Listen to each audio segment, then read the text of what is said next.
Welcome to Chapter 3, the Insert tab, Part 1. In this one, we're going to learn basically how to go through and set up a business report. I'm going to go to this report. It has a cover page. You can see that it has a cover page in it. And then this is the rest of the document. The first thing that we're going to have to do is change our margins. So we're going to go into the first page of the document where we start actually writing about our topic. We're going to double click in the header. We're going to go to our layout tab, go to page setup, and we're going to change the top margin to 2. And we're going to click OK. Then we're going to do Control A and do Control 2. That will put everything on double spacing. Now we're going to go down to page 2. And in page 2, the top margin for a business report will be 1 inch. Only the second page is considered a double. So we need to go to layout and we're going to go to our page setup dialog box. We're going to change our top margin to 1. Then we're going to come down to where it says apply to. We want this point forward and we're going to click OK.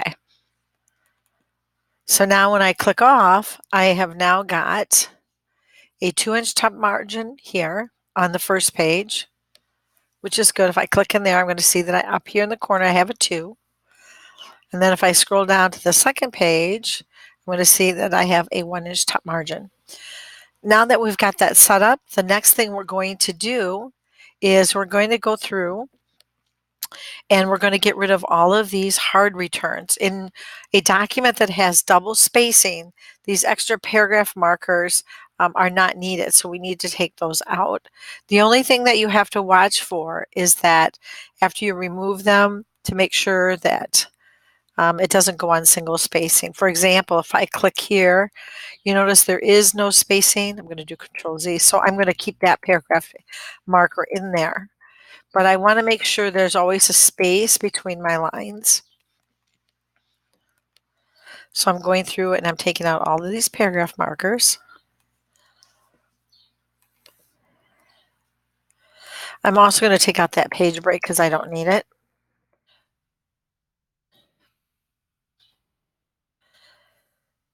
And I'm going to get rid of this paragraph marker here. So as you can see, they're all disappearing, which is what I want. Then I'm going to go back up. My next step is I need to indent my paragraphs. So I'm going to hit the tab key once. Come down here, I'm going to hit the tab key once. And then I'm going to go up to my Format Painter tool on my Home tab and double click on it. And then now I can just go through whenever I see a hard return, I can just click on the next paragraph and it automatically puts that in for me. And then here I want to put one right here. There's the hard return here, here,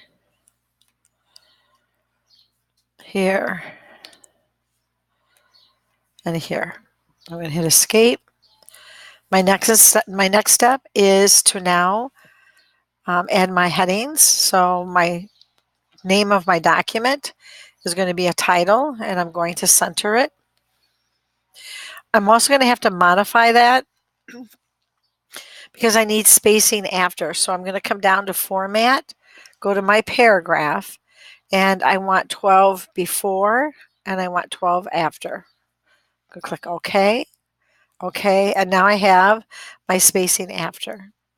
I'm going to triple click on Clothing Department. That's my side heading. We know that's going to be a heading 1. And I'm going to have to modify that as well. I'm going to want to change to make sure I have spacing before and after on 12.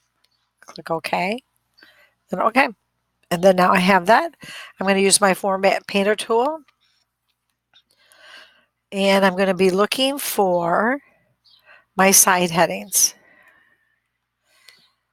I'm going to make sure that I highlight them all. So they all have side headings. Then I'm going to hit escape. Now, one of the things I notice when I'm setting this up is that there's a section break there, and I really don't want that section break. So I'm going to delete it, and now it's gone, which is good. However, I have an orphan on this page. Notice it's just one line. So that's where I can go to insert and I can add my page break. And now this sentence is with its pricing, which is what I want. So now I have everything set up. Oops, did I miss? Oh, I did miss one. So I'm going to go back here, grab that Format Painter tool, and make sure all my side headings are set up. There we go. So now that is how you're going to set up a business report. There you go. Thanks for watching, and continue on with Chapter 3.